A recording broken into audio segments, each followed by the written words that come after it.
Hope you're all doing well this morning. I know what you're all thinking and all. What the hell was he doing streaming at 11 o'clock? I know it's a little bit of a change, but there will be some channel changes going on, and I will get into that at the end of the week, and it will be for the better, of course. I've done a little show with Sophie last night on her show, Guna Gossip. So make sure you go over there and give that little watch, show her some love as well. Give her a little follow. Of course, we're going to get into the PSV game, and you'll notice I've got someone with me to have a little chat about it as well. New panelist, first time on the show. His name is Shane Guna. The link is in the title, so make sure you go over there and give him a follow. How are you doing this morning, man? You all good? Very good. Yeah. Far from excited for the game, but when music kicks in and the Champions League again, you can't help but get excited. But watched a bit of the Liverpool match last night. Was glad to see them go out, and yeah. Looking forward to the game, but not overly excited, as I said. Yeah, man. Like, listen, it's like the most dead rubber of all dead rubbers. There's my mate in the chat. It's the first time he sits next to me in my season ticket. Dazza, big up Dazza. Big up Mr. Robbo as well. But yeah, Dazza. Unfortunately, both of our tickets didn't sell. We tried not going tonight as best as we could. We entered that bloody cup stream or cup scheme, whatever it's called, and we were sort of handcuffed into paying 92 quid for these tickets, which is a little bit frustrating. I know. Yeah, they put today's game as a Category A, and they did the same last year as well. Against Porto. 92 quid, man. Absolute disgrace. For a last 16 tie against this level of teams, they should be Category B. If you don't know the price differences, I think it goes down to about 55 quid. So, you're knocking on half price. It's an absolute atrocity, mate. It is. The only reason I'm happy about going is not even for the game, because it's just going to be a dead rubber, innit? But I'm going to be going there, saying hello to DJB, Kenny Ken, Potsy, a couple of the boys. I'll nip in and say hello to them. Big up Robbo as well, obviously. Yeah, hey Category, yeah, mate. Yes, it's madness, mate. I'm telling you, yeah, this club, they shouldn't be there. I could sort of understand if they were cheeky and we drew like one of Europe's top teams. I can understand then if they were like, look, yes, it is a Category A fixture, because if you got one of the big boys, it is, isn't it? It's almost sort of a half inarguable. But we'll talk about PSV, and the first little bit I wanted to obviously get up to is the starting lineup, mate, because I know you watched Arteta's press conference, and as did I, and he was sort of touched on it, wasn't he, about his starting lineup, and he was saying, we still need to basically, well, he talked a lot of bollocks anyway, didn't he? But he was sort of saying, we still need to earn the right to win the game, and that got me a little bit worried, Shane. And then the reason why it got me worried is because I think he's going to start, some good players there. And one of the things I wanted to start off with is I bloody hope he don't start Bill Saliba and Gabriel, because I was saying to you off air, if one of them get a little nasty niggle going into the Chelsea game and then get injured because of said niggle, or one of them gets a 3-week injury going into the next round, it's not good, is it, mate? What's your thoughts on like the lineup and that? Well, like you said, we were discussing it off air, and I said to you, right, we know that he shouldn't play Saliba and Gabriel, not even the two of them. And I said, would you be surprised if he did? And you said, no, I wouldn't be surprised at all, because we know that he should. This is one of the rare games where picking his starting lineup is going to be, it's going to be a bit challenging. Normally, 90% of the time you'll guess it. Normally you'll guess his starting 11, but I think he'll make a few changes. But because I know the way his mind works, he'll be to him. He doesn't want to lose the game, because even if we lose 1-0 and go through, he doesn't want to be answering questions about, oh, you've lost 2 in the last 4, you've lost.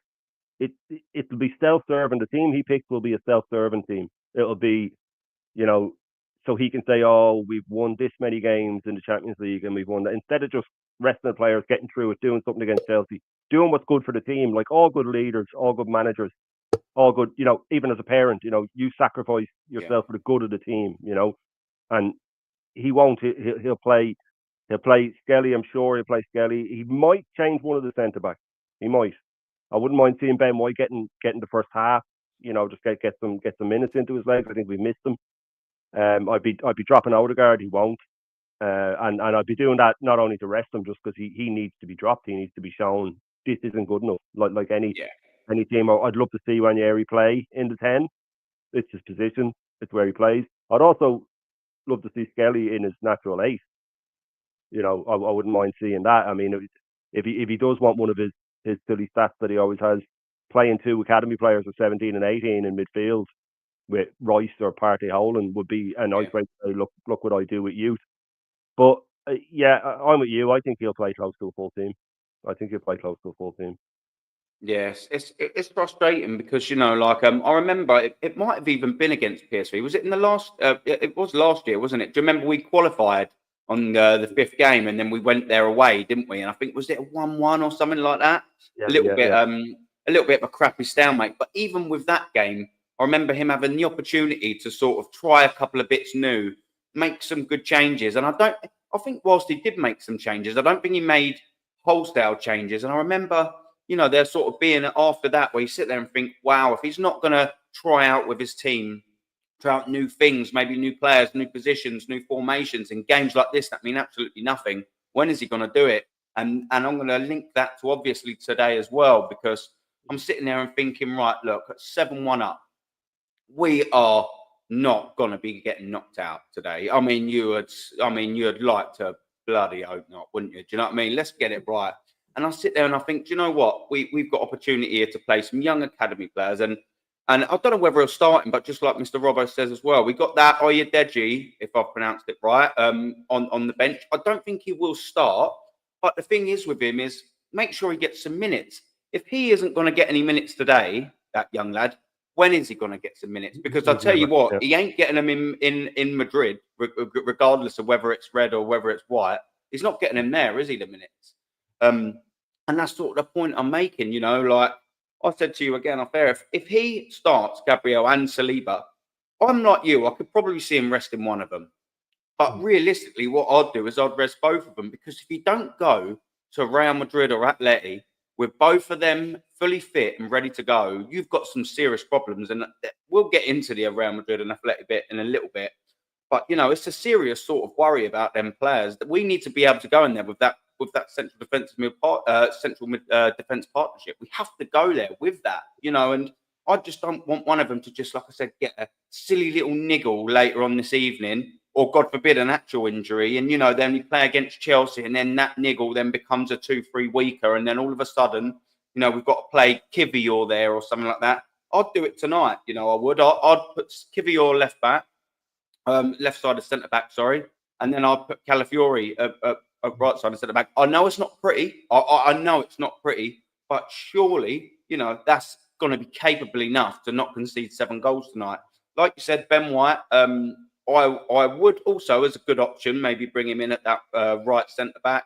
I'd have him at right back only because we've done the same thing to Timber this year. We've absolutely flogged him. He's played virtually every sort of game, pretty much across that whole defence. And after coming back from that injury, I have a little worry about him. So I'd try and give him minutes, maybe half of it, and then maybe push Ben White inside, make a sub somewhere, move along. We've got quite a versatile, that word, sort of defensive backline, haven't we? I think we'll see the Jorginhos, players like that. What I would do, and I don't like him at all, but I would play Sterling only because I'd want to give someone a rest in that front three. I think, again, these are the games where you need bodies. I don't like that sort of phrase because we should have good players, mate. But, I think just for the sake of giving someone a rest, like, maybe even if it's don't start Martinelli because you don't want to give him 90 minutes and start Sterling and then take Sterling off to bring Martinelli on to give him 45. I think he needs to be smart about utilising his sort of players that way. Like I said, I'll be happy if I don't see Sterling for the rest of the season, but I expect to see him because he's just been crap, hasn't he? Let's sort of get it right. Yeah, he's sort of been absolutely no good. But the thing is, again, what you quite rightly said to me offline, is, are you going to be surprised if he starts a strong team? I mean, I wouldn't. He misses tricks. And do you know what as well? Like, to sort of add to the point before I let you jump in, I'd sort of maybe be putting Martinelli up front to give him a go there as well, And then maybe bringing that younger, deadly player up front. I probably would give 45 minutes to Martinelli there and then 45 minutes to the young lad, because when else are you going to do it? When are you going to be able to just tinker with something like, I don't really sort of understand Arteta's way of thinking, but, are you sort of in agreement? Do you think he'll try anything different tactically, or? I 100% agree with you. Everything you said there, and I also agree that he will probably land somewhere in between with resting players and. But like I just said, with if he does start Gabriel or he starts Saliba, they could pick up a knock. They could also get sent off. Yeah. They could pick up yellow cards. All these things add up. It would be insanity to play the two of them, because I have a sneaky feeling that I have this in my Super Sixes and 0-0, because I can see it being like that famous Austria West Germany game in I think it was Euro 72 or something like that, where they both needed a draw and they just strutted around the pitch, and nobody. PSV aren't going to want to come out. They don't want to get hammered again, And Arteta's going to tell his players to take their foot off the pedal. So you could play basically anyone. They're just going to go through the motions, I think, tonight. PSV, if you stop them scoring in the first 5 minutes and they suddenly think, oh, you never know, it might be the greatest comeback, they're just going to settle into it, and Arsenal will settle into it. So why would you risk any of your top players? I'm not saying make 11 changes. I'm not show the team some respect, But it to me, like you were saying as well about Timber being flogged, he's played nearly, let's say, 95% of the games, 96% of the games. Yeah. The guy also plays at full tilt. You know what I mean? He doesn't have a fourth gear, like a fifth gear for him all the time. So he's got to play Tierney and he's got to play all these. Like you said, give Martinelli a shot up front. Why not? If it works, he can use him against Chelsea, and he can. But I'm with you where I think he will maybe make 4 or 5 changes. I mean, he has to. Jorginho has to come in. It's a Jorginho game anyway. Trossard could do with a rest, but I mean, who do you bring on there? And I don't know. He has to play Sterling. He has to give Sterling a chance. If only, I think the crowd would be behind Sterling tonight as well, because the game means something. I think it'd be a come on, give us something, because as much as we all are just amazed at that transfer, and even when it came in, and one of my mates texted me and just said, because he knows how much I dislike man, you know what I mean? And he was messaging me going, oh no, yeah, and I was like, I never said a word about him. I love Sterling, but I wasn't in any way excited about that. I was in no way excited about Sterling coming in. And why are we taking these teams' rejects all the time? It's beyond me why we take. They should be taking our rejects. Why are we taking? You look back in during Wenger's reign, the first half of it. He wasn't signing used up players from other teams. He was signing players and making them. And there was another question that was asked recently. I can't remember. It might even been on your show, but I can't remember. But someone said, name player that Arteta's improved, and someone said, oh, Ben White. He put him out the right. He put him at right. He only put him at right back because Saliba had come back. And he didn't want to drop a player he had spent 50 million on, and he bought him as a centre back, and it didn't work. And on top of that, he wanted Saliba out the door. He tried to push him out in the first few years. It's just when he won. I think he won French Defender of the Year and he won Marseille's Player of the Year. He just couldn't hold it back anymore. And so the Ben White one being pushed out to right back that was more just necessity. But I can't think of another player that Arteta's improved. So that might in turn lead on to the whole Bertha thing. Will he get a choice in what players come in? But I mean, would Arteta be too stubborn to give someone else's players a chance? Would he? I know I'm sort of going off point here. We're talking about the match, but no, you're good. No, keep going. It's just how much it sort of grates on me. I'm looking at the 11 down there from Unbiased TV, and that's in and around what I go for as well. Except I'd take Gabriel out, but we'll see what he does. But yeah, I can see him being so stubborn and playing definitely one of the Gabriel and Saliba. Do you know what? Yeah, and he'll probably play Rice as well, who is clearly in need of a rest. Yeah, and he'll probably play Trossard. You know what? As well, it's a good point that you make in terms of not the Ben White thing, because a lot of people say when he's improved players, he's also been lucky with almost the vast majority of them. Like, like I said, he bought him at 50 million to play centre back. It's he didn't turn him in. He didn't see him vision this world class right back, because if he did, he'd have played him at right back and from day one. It's just as simple as that. So he fell into that. Absolutely fell into that. Gabriel Magalhaes is probably one of the ones that you can stake a claim for. Has he improved? Yes. It's hard to look like you're not giving the man credit, but that could just be a natural rise in ability. He could have just had a really high ceiling, and it's hard to not, to sort of take it away from myself, because maybe he has sort of had, good things. Who knows? Bukayo Saka, I mean, you sort of look at him. I know he put some numbers out there, but he was proper beating men and ripping teams apart, a couple of years ago. And even to sort of some extent, sort of recently. I know he still does it, but he certainly hasn't got as good. You can see he's been coached out of him to just like try and beat a man once or whatever and get a ball in early, instead of just dribbling past people for absolute fun like we've seen him do. And of course, you look at the young players, and this is the one that frustrates me the most. When everyone's like, "Oh yeah, he's brought through ESR and Saka," and I sit and think, well, he didn't give either of them a debuts for a start, and two, the only reason why he had them in is because when they come in, when he started, everyone was injured. He didn't play them because he thought, I see something in these two. These are absolutely special. They're going to be my starters. We're going to drop some of the big boys for him. He played them because he had to. It's just as simple as that. He had no other option but to play them. And obviously, he sort of fell into that. And it's exactly the same again with Ainsley Maitland-Niles and even Ranieri this year. What about when Odegaard got injured? He didn't play him then, did he? And that was in his position, or at least, there or thereabouts as an attacking sort of threat. Why didn't he play him then? No, the only time he played Ethan Ranieri is when everyone was injured and he had to play him. What about the left back? You had a few players and like that left back. Ainsley Maitland-Niles. I've done that twice now. Lewis Skelly. I know. Lewis Skelly, at left back, that weren't an absolute world-class decision. He just fell into that. And, the players turned up and he's got there, and he's sort of showed that he's capable of playing there. I'm sorry, but I'm not into all of this giving Mikel Arteta absolute praise for basically being handcuffed into making them decisions. Do you know what I mean? It's madness, mate. I think with this lineup, big up Bias TV as well. I think with this lineup, I would like to see Zinchenko come in, because again, I'm going to make the same sort of point. If he doesn't play in these sort of games, when is he going to get one? I would like to see, like you said, maybe Declan Rice and Partey. One of them I'd like to see out, and I think maybe you could bring Marino back and play left eight, or you could see Zinchenko play there. Jorginho, I think, is definitely going to play that holding six.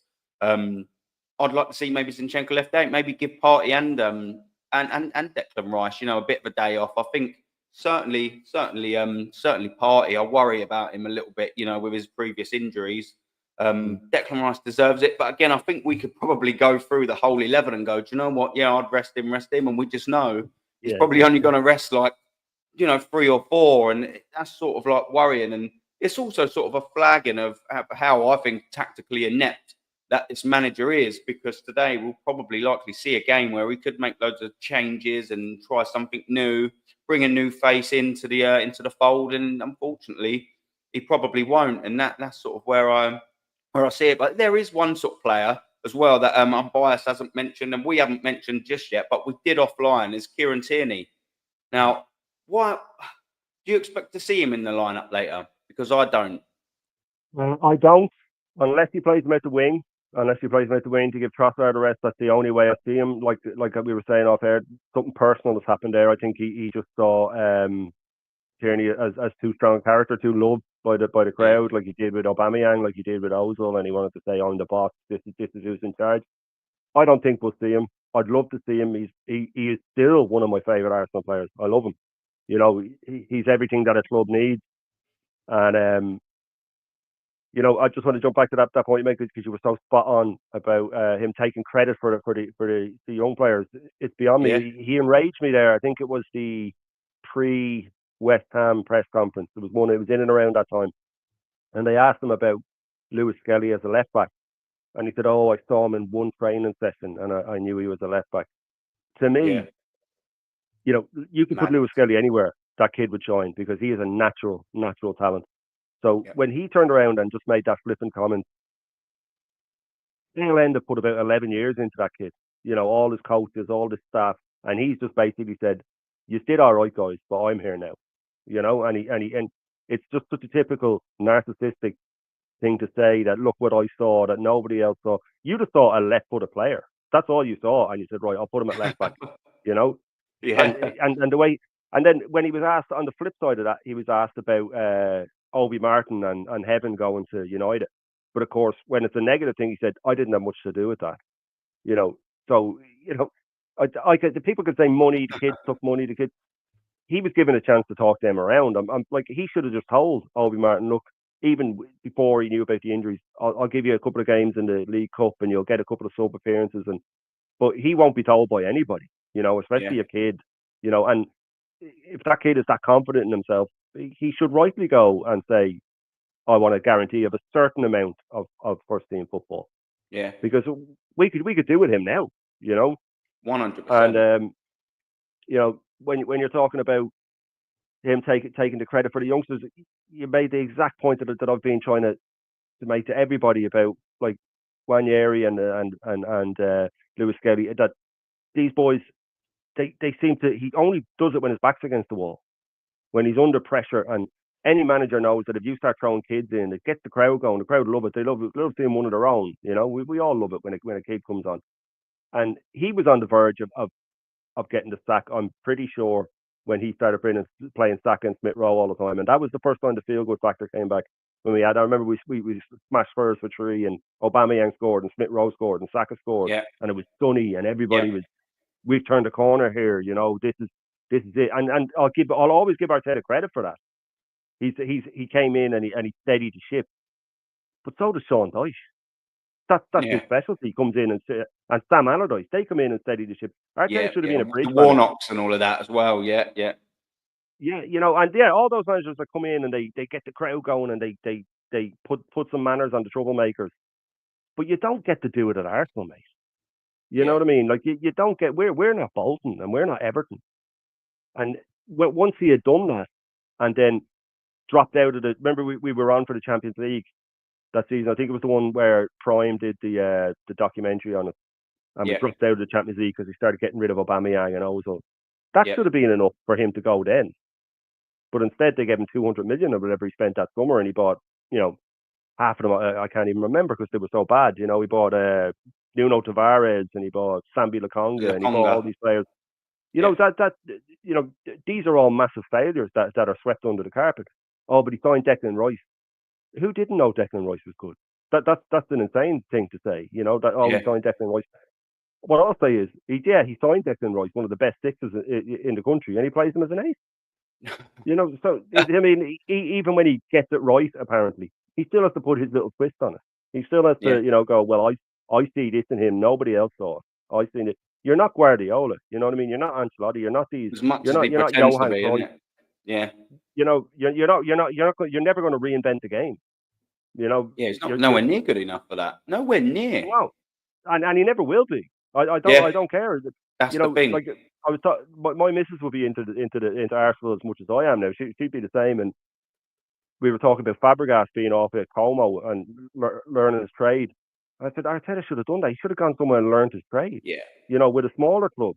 And people are saying, like Fabregas, he's being lined up now. He'll come in and he'll take over from Arteta if and when Arteta ever goes. And people are saying, I kind of don't want him to because he might ruin his legacy and all that. But if he's learned his trade, fair enough, give him a shot. But Arteta had never learned his trade. Were you one of the ones that wanted Arteta? Were you happy when he was hired, or were you skeptical? Nah, not for me. I always say on this show, if you may or may not have heard me coin the phrase, but I call Arsenal the University of Arsenal because we always hire freshers. You know what I mean? Hire kids. Well, I couldn't agree with you more. Why on earth did Arsenal hire Mikel Arteta, who was Pep's home boy? And what annoys me most is when people saying it was at the start of it, it was like, oh yeah, he improved Sane and he improved Sterling, etc., etc. And you think, who's he really improved here? We've just gone through it. Not really anyone. What wingers has he improved? Because I'm not giving it Arteta credit for Saka's rise. I'm going to give credit to Arteta for Saka's demise, and by that I mean his injury, by overplaying him so much. And you can see, as I said again earlier, he's outcoached some of what made Saka so good. in his early years running, because that kid carried Arsenal since he came in, and since Arteta was backed against the wall and played him, he has carried Arteta. If it wasn't for Bukayo Saka, Arteta would have been sacked. God knows how long ago, because this contribution to this football team over 4+ years is probably the reason why Arsenal have got into such a strongish sort of place. But look at this season now, the colours are starting to come out of Mikel Arteta. Can you actually manage a football team?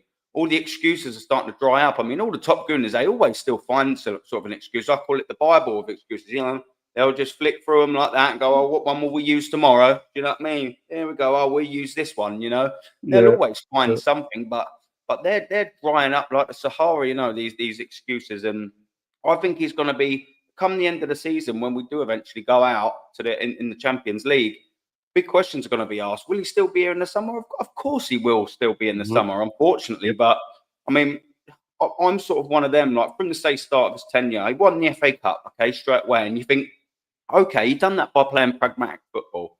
And I thought, maybe this geezer's got something. But he followed that up with an 8th place finish again. So that was his first full season after having a summer of signings. And I thought, yeah, I'm not really liking this. And then in the next season, we got into a sort of, I wouldn't say commanding, but we were actually ahead of Spurs that season in the race for top 4. We were 4th. And then, we go to White Hart Lane or the News Ground. I can't remember which one it was. And we lose 3-0. Rob Holding, I think, got sent off, didn't he, for elbowing Son. And we just capitulated. We had Holding and Cedric on that right-hand side. I mean, that's hardly a Champions League sort of team anyway, is it? And probably we didn't deserve over the course of that season.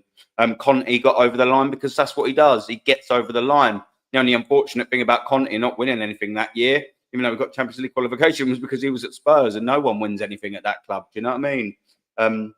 And then it was really after that, again, you just sit there and think, man, this geezer has to go. He has to go, bottling the top 5. And then you're sort of hoodwinked ish or F into thinking, okay, we started that season again where we bottled the league. We started it on fire. We were beating teams in their first 5-10 minutes. Our football was unbelievable, and I sat there and I thought, okay, well, maybe this is what we've all been waiting for, turning up to the Emirates was an absolute joy, mate. I can promise you, you're leaving there thinking, oh, we look actually half decent here. I remember sitting at March time and we're 8 points clear in the league. And I'm thinking, where has this come from? I was like, I think, are we going to win the bloody league this year? And then you start getting that feeling. And of course, we ultimately didn't. And then you look at last season and then you look at this season and it's just such a poor regression. It's sort of terrible, mate. It's painful to watch. And going to the Emirates, it isn't a good feeling anymore, As much as everyone loves singing that silly song, I don't sing it. It drives me mad. Some of the songs that they sing in the stands is just absolutely ridiculous. Don't even make sense. One of them's Tierney at the back, Gabby in attack. Neither are really playing. And then Arsenal are on the way to Champions League. We're already in it, crying out loud. I mean, if there's a song in world football that needs updating any more than that, I don't know. But I will slightly just move on, because this is a point you made about Chido Obi Martins, and I did want to read out Mr. Robbo's comment here because they sort of link in the same. Deji has kicked a ball for the main squad in 1 second in his career. Surely, if now, then when? Might as well sell him, let him go in the summer then. I agree, but the thing is as well, is a point where I wanted to link that is if we can't even play him, was actually Chido Obi Martin right to move to Manchester United? Because, I mean, let's face it, if this geezer can't get game and he's a striker and he's a little bit older as well than Chido, and he's not being given any form of chance while we've got 3 or 4 forwards injured, what chance would have that Chido Obi Martin had? Do you know what I mean? Maybe he was right to leave. Maybe we just generally do not give chances to these kids unless the backs are against the wall. And even now they are against the wall, and he's still not giving any chance to the young striker that we've got at the club. Madness. Yeah. Absolute that's madness. The thing. In that Forest game, when it was 0-0, and he had said in the lead up to it that, over my dead body and all that nonsense about giving up the league. With 5 or 6 minutes left, he brought on Partey and he brought on White. He admitted that he was going for the draw, which in turn means he was giving up on the league. So it was my dead body thing. Throw that young lad up front. He might be like Fran McCade at that time for United. Scored against Villa, scored the winner. Never did anything again. But you don't know. They come in with that burst of energy. He just could ruffle some feathers. But then he's thinking, oh, if he scores, I might have to play him again. And, again, it's all his sort of narcissistic views on, I won't be told what to do. Like I've always said that, when he was having Havertz up front over Christmas and Havertz wasn't playing great and Jesus came in and started that little purple patch, it was only because Havertz was ill that he got in the team. And the second Havertz came back, he dropped Jesus again. And then he played him again for the FA Cup, but he got injured. But Jesus knows I'm never getting ahead of Havertz. No matter what I do, I'll never get ahead of him because Havertz is his boy. He spent this amount of money on him. He spent these wages on him, and he doesn't want to admit he was wrong. He'll find, no matter, even if we get this Sesko or we get a striker, he'll find a way to get Havertz in that team. He'll find a way to squeeze him in because he works hard and he can play the ball long to him, and he never says no when championship winning teams aren't full of yes men. They're full of winners. They're full of people that question the manager. That famous Arsenal 4-2 against Liverpool when Henry scored the hat-trick in the unbeaten season. Martin Keown did the half-time team talk. He was on the bench and he said, Arsenal, do you mind if no, go ahead. That was when we went out to was that when we went out to Manchester United at Villa Park? Was it Scholesy with the goal? We made a lot of changes and we had just gone out to Chelsea in the Champions League. We were going to unbeaten season. And we were 2-1 down to Liverpool. And Keown did the team talk because Arsene Wenger wasn't afraid of another opinion, or he wasn't afraid of someone saying, listen, boss, maybe they need someone to shout at them now. We came out and Henry finished off his hat-trick, and it's one of the most, throwing his jersey up in the air, one of the most memorable moments ever at Highbury. Carragher on his arse and the white vest. That wouldn't happen now. They're all under strict. It's like an army regime. They will not question them, and you can see it. You can see it in the way they play. They're just terrified to try something new. We were saying that earlier about with Trossard just cutting back inside and just playing the square all the time. He's afraid, if I try and take my man on and lose it a couple of times, I'll have that thrown at me, next week and out, Never. Yeah, no, listen, it's frustrating, and I totally agree with you. It's just all of this sort of free-flowing football's been coached out of them, and I don't know why. Because all of that free-flowing football is actually what got Arsenal, if you want to put it, sort of half together and given us a bit of belief. Playing that football is the last time I actually saw the Emirates crowd, looking pleased with what they're seeing. And he's coached it out of them. It's madness, man. I'm just going to go through a couple of these comments quick. Yeah. Hendo, big up, man. Hey, good morning, Hendo. Yeah. So how you doing, my friend? Can't see Arsenal beating Chelsea. Yeah, that's going to be another stink fest. I know, yeah. I've managed to sell that ticket, thank God. That's another 90 quid ticket. I'm gutted I couldn't sell mine today, man. Absolutely devastated. Fucking 90 quid. Never mind. Rob O saying, an excuse for the last 2 years, FFP, PSR. Yeah, mate, we have, to respond to this, we are in the most healthiest position we've ever been in. Champions League football for 2 years in a row. In the last 2 years, we renewed our Fly Emirates deal, the Adidas deal, the training ground changed to Sober Realty. There's plenty more that I can reel off. We are the most richest we've ever been. Even Rwanda, we've even added on. There's loads of other little deals that they've done. They made transfers in the made profit in the transfer window this summer.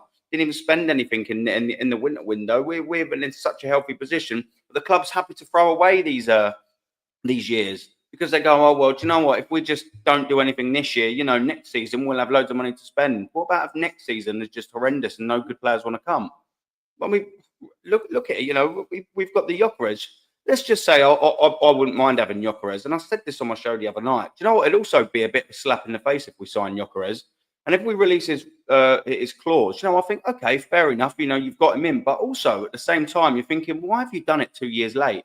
If your plan of talent ID was just getting Gyökeres in, why didn't you do it in the summer instead of signing Calafiori and Miguel Mourinho? Why didn't you do it in the summer before instead of signing Kai Havertz? So it will also be a little bit of what's it? A little bit sweet, but also a little bit, that's it, bittersweet. That's it, 100%. It's a little bit frustrating, but I'm gonna move on to the next round because like I said, we're gonna be through. Who would you prefer to get? The real question, Atletico or Real Madrid, mate? I think we would try to have more of a chance against Real, and when I say more of a chance, I mean we've next to nothing chance against either of them. But just for the sheer reason that they might come out and attack because if Atletico play, who are probably the greatest low to mid block in the world, if we can't break down like a West Ham mid to low block, or a Nottingham Forest mid to low block, we're not going to have a hope against Atletico. Where Madrid they have a couple of injuries in defence, they can be got at, and our strongest asset is our defence. You know, I know theirs is their attack, but I mean, our attack against Atletico's defence or our defence against Real's attack, I think I think the second one is the only one that we have a hope in. I think Simeone would just tie Arteta up in knots. He would tie him up in knots. He talk about Arteta's dark arts. I mean, he's going up against the master of dark arts, and a lot of people would say to try to get, and I do think it will be Atletico. I had last week down as 2-1 to Madrid, but I think I can see Atletico nicking a 1-0, getting it to extra time, and maybe penalties, or maybe nicking it in extra time. But out of the two of them, I think Real. And then, you know, I'm sitting here saying that we won't have a hope and we'll get smashed no matter who we play. But, you know, as an Arsenal fan, we're programmed to then start doubting ourselves as the match gets close. What I said to you earlier, as soon as I start hearing that music, there'll be a voice in my head going, you know what, Liverpool won it in 2005. If we get through here, and I'll start to convince myself, and I'll start, you know, like Arsenal, they just give you that little nibble when you're getting ready to leave them. They give you that little nibble and drag you back, and I'll think, oh, you know, if we get a 1-0 against Madrid at home, and then like we did when we got to the final, we got the 1-0 away, and then we locked up at home. Maybe we could do that, but you know, who knows? I suppose, but yeah, if it was one of them, it would be Real. Just as I said, that I think our defense is closer to their attack. Compared to our attack to Atletico's defense, you know, we wouldn't have a hope. But where do you stand on it? No, that's a fantastic way of putting it. And to be fair, I mean, we're in total agreement with regards to that, mate. I just don't sort of get why people are saying Atletico Madrid, because I sit there and I'm like, you know, you've just seen your club lose 4-0 over aggregate against Eddie Howe's Newcastle, and you want the masters of that in the Champions League quarter-final. If you can't out-tactic Eddie Howe, and it's not just been over them two legs, he struggles against Eddie Howe and that Newcastle side. We've seen it over numerous seasons in the league. I'm sitting there and thinking, why on earth do you want a master? Dark arts, black belt, Simeone and his Atletico Madrid. That's the last team we want, you know. And again, to couple with your point, the reason why I would prefer Real Madrid, it's just because I sit there and I just think to myself, you know, there is, again, like what you said, there's every chance maybe, you know, our defence could sort of nullify. You know, I think we'll have to have a bit go in our favour. And by that, I mean, maybe Mbappe has a bit of an off day, you know, or isn't up to his best. I think we will still need elements of luck defending their attack against Real Madrid, of course. You know, because if all three of them turn up, and by all three of them, I mean Rodrigo, Mbappe and Vinny, we are in some serious trouble. So, you know, I think we do sort of need, you know, to have a defensive masterclass, as well as maybe at least one of them, maybe Mbappe, just having that bit of an off game. You know, he scuffs a good chance, or he's just not quite on it today. And if I think that, you know, we could sort of have that defensive masterclass and go forward and maybe get something, you know, I know this is hyper unrealistic. You know, I don't think this will happen. But the worrying thing as well for me is, let's just say we do have this defensive masterclass, and, you know, Mbappe and Vinny just ain't quite having their day. The problem is if we get opportunities, like one or two opportunities in the game, I don't think we'll probably take them. And that's what worries me. You know, if the midfield and defence do their job, are our attack going to do our job? You know, are we going to sort of get that moment where Thierry Henry runs through the Bernabeu? Do you know what I mean? I just don't see Sterling being presented with a good opportunity to either make a fantastic pass or a tricky run or anything like that, and scoring a great opportunity against the Real defence. You know, that's what really worries me. You know, then you could sort of counter it maybe and say, okay, well, what about if we score from a corner? But the thing is they've dried up too. The set pieces, you know, they have really dried up in recent games. You know, I think if we're going to come out, you know, swinging against the Real Madrid team from that first leg, I think a lot of things have got to go in our favour. They really do. If we're going to win 2-1, or let's just say a real stinky 1-0, I really think, again, you know, we're going to have the defensive and midfield performance of our lives, defensively as well, obviously in midfield, to nullify them. And you know, if we even get one good chance, we have to take it. We have to take it. It's as simple as that. And then, you know, going obviously into the second leg, assuming, you know, you are going there with any sort of form of lead, I mean, everyone's just going to have to be on it.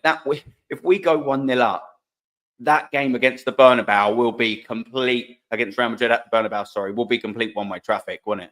Because It'd be that like the City whole game. It'd be unit, like the City away game in the second half. yeah, It would just be 10 players yeah, camped in our box, lumping us one there. 100%. I mean, that will Yeah. be an awful watch. I mean, don't get me wrong. If you give it to me now, a 1-0 win at the Oh, Emirates yeah, against Real Madrid, yeah, listen, I'm not biting one of your yeah. arms off. I'm taking both of them off, and I might even take your leg off and all. Do you know what I mean? I'll take it.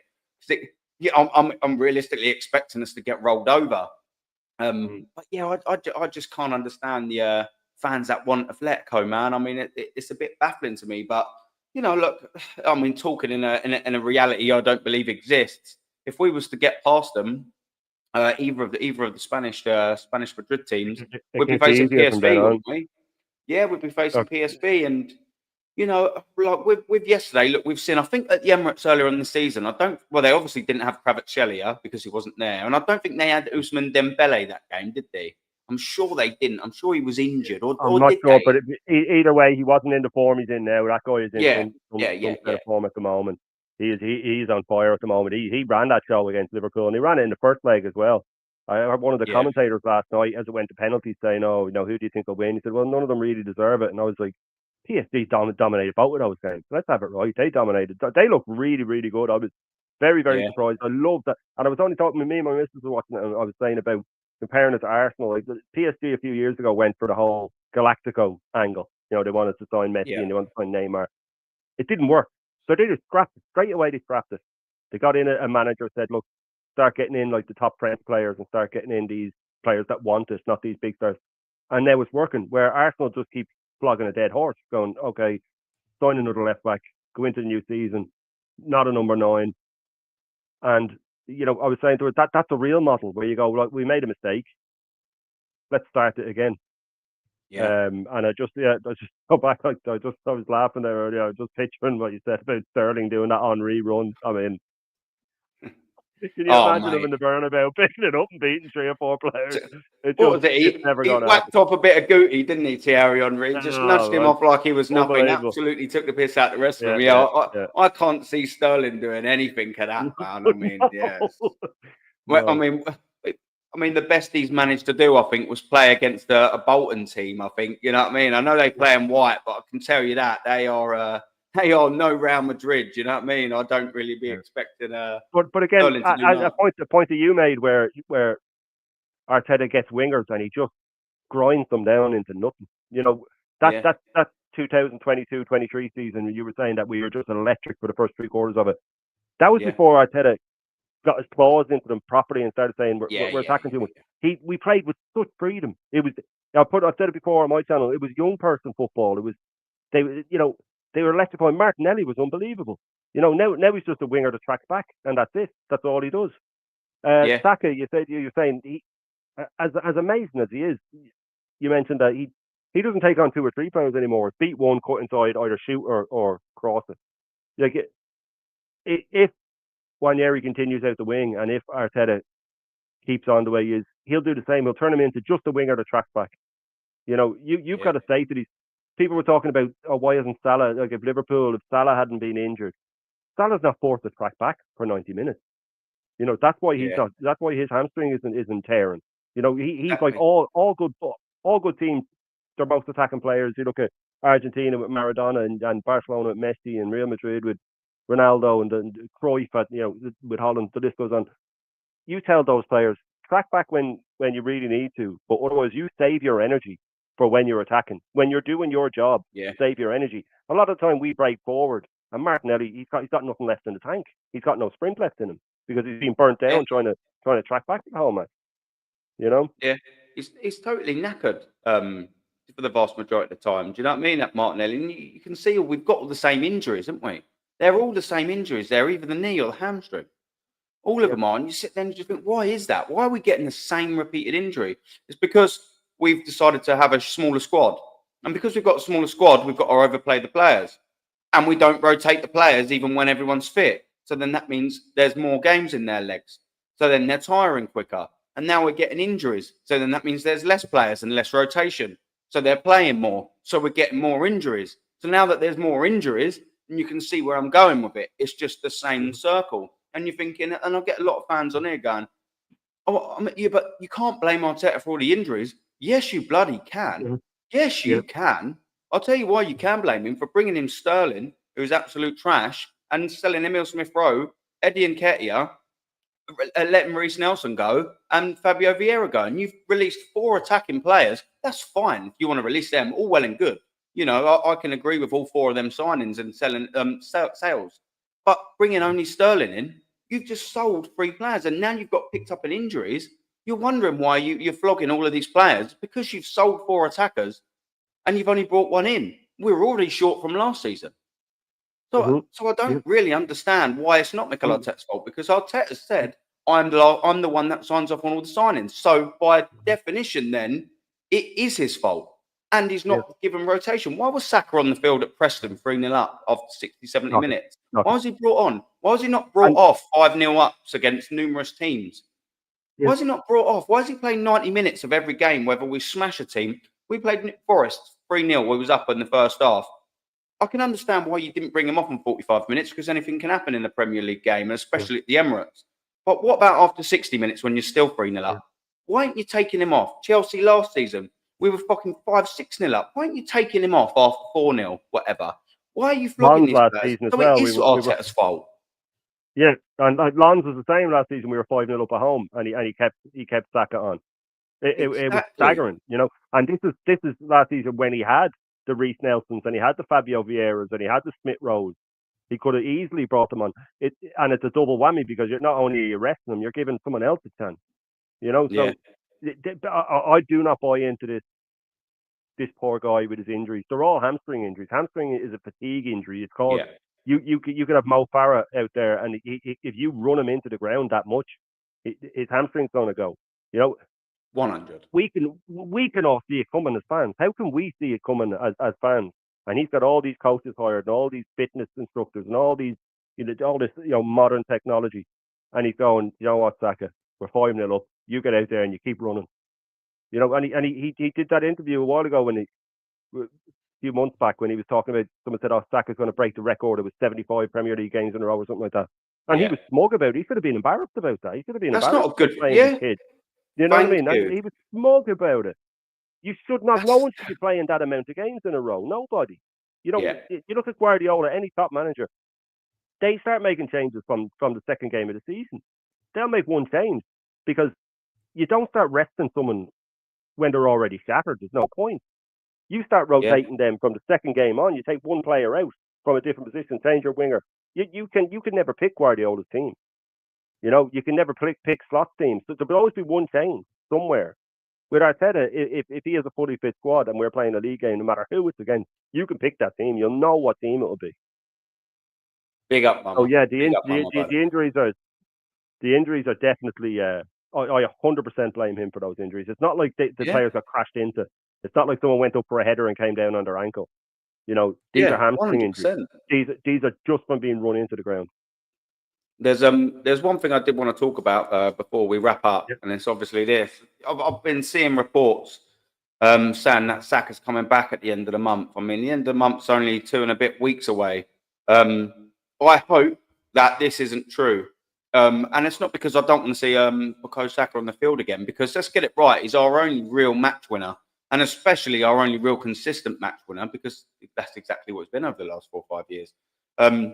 I really hope that this isn't true, because I think we deserve to give this kid a bit of a break, you know. And Saka has absolutely earned us to say to him, do you know what, Bukayo, take the rest of the season off, bud. You know, you have it off, my friend. You've done excellent for Arsenal. We have absolutely rinsed you. And the thing is whilst I believe that we've absolutely broke Bukayo Saka, we will end him if we rush him back early. Yeah. We will absolutely end him. This injury has to be managed so carefully and so precisely. I wouldn't be rushing into him for anything, you know. just give him the time off. Say to him, Bukayo, you've been phenomenal for 4 years. Do you know what? Have the rest of the season off.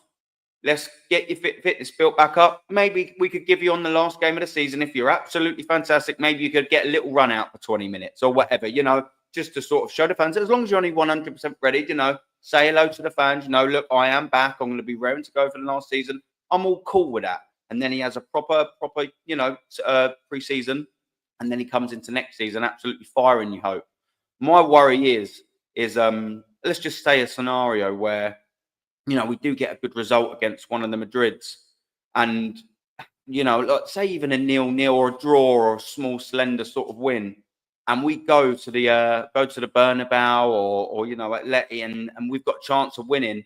And Bukayo Saka at the end of the season, at the end of the month, they're thinking, oh, do you know what? We might play him. We need him here. That's what I worry about, that there's a scenario where they're looking at Bukayo and thinking, yeah, we're going to give him a chance. And Mikel Arteta will do that to him. They will. He'll rush him back for that because he's a narcissist. They 100% will. And what's your sort of takes on the Saka thing? I'm going to probably presume you've got a similar stance as I do. That was, listen, I was just nodding the whole way through that because you literally took the words out of my mouth. He deserves a rest. No matter what happens with the Champions League, no matter what happens, if you see that scar on his leg, it's horrendous. Yeah. And on the Arteta thing and being an narcissist, I think even if we're out of the Champions League, he'll rush him back. Just so the crowd cheer and the crowd stay off him and the crowd. He wouldn't care less what happens to that. He will rush him back because it'll take the pressure off him. Yeah.